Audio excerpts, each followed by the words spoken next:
New budget के बाद property को कैसे सेल करें कि हमें टैक्स ना पड़े। जी हाँ, ये एक बहुत ही बड़ा मुद्दा बन गया है और बहुत से पर्सन को कोई भी ये चीज़ नहीं बताता है।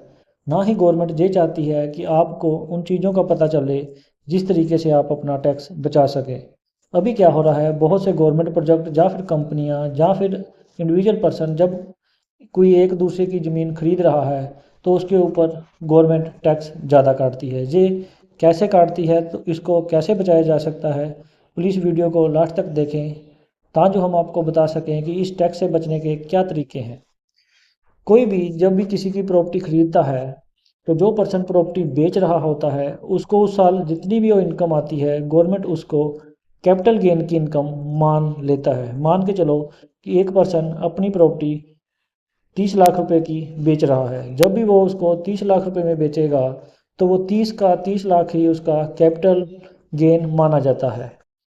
कैपिटल गेन में होने वाले इनकम को ऊपर जो भी उसका टैक्स एप्लीकेबल होता है उसे देना पड़ता है। इसको बचाने के लिए आप 2 या 3 तरीके ऐसे यूज कर सकते हो जिस तरीके से आप टैक्स बचा सकते हो। मान के चलो कि आप ही अपनी प्रॉपर्टी बेचने जा रहे हो। जब आप कोई भी प्रॉपर्टी बेचते हो तो गवर्नमेंट का पहला ये रूल है कि अगर आप प्रॉपर्टी बेचने के बाद 2 साल के बीच में फिर से प्रॉपर्टी ले लेते हो तो आपको वो टैक्स फ्री हो जाता है।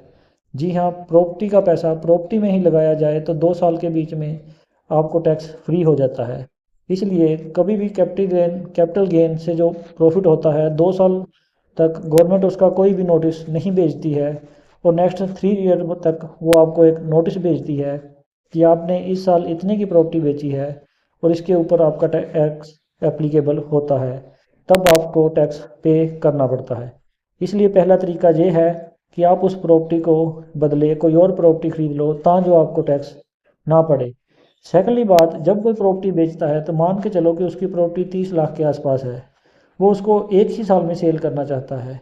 अगर हो सके तो उसके डीड एग्रीमेंट इस तरीके से बनाए जाएं कि वो प्रॉपर्टी एक ही साल में ना सेल करके उसको 2 या 3 सालों में सेल किया जाए। आप एग्रीमेंट बना सकते हो कि मैंने कुछ प्रॉपर्टी इस साल बेची है, कुछ अगले साल और कुछ अगले साल। जब आप इसको 3 हिस्सों में डिवाइड कर लोगे तो आपका जो कैपिटल गेन है हर ईयर के हिसाब से कम हो जाएगा।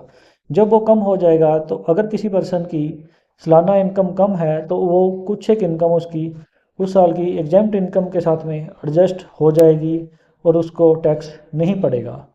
अभी तीसरा तरीका ये है कि अगर हमें मान के चलो कि कोई पर्सन है, उसके नाम पे प्रॉपर्टी 50-60 लाख या 1 करोड़ के आसपास है। उसके माता पिता, उसके बच्चे, वो भी उस प्रॉपर्टी में हिस्सेदार होते हैं, लेकिन प्रॉपर्टी बेचते समय हम पूरे का पूरा एक ही पर्सन के द्वारा वो प्रॉपर्टी बेच देते हैं।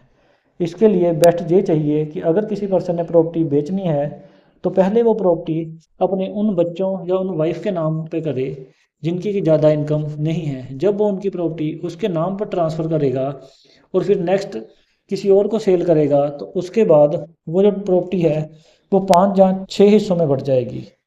जब आपकी प्रॉपर्टी ऐसे 5 या 6 हिस्सों में बढ़ जाएगी तो उसके ऊपर होने वाला भी जो कैपिटल गेन है वो 5 या 6 हिस्सों पर बढ़ जाएगा, जिस वजह से हर किसी पर्सन की जो 12 लाख की एग्जैम्प्ट इनकम है वो कम करके ही उसके ऊपर टैक्स एप्लीकेबल होगा।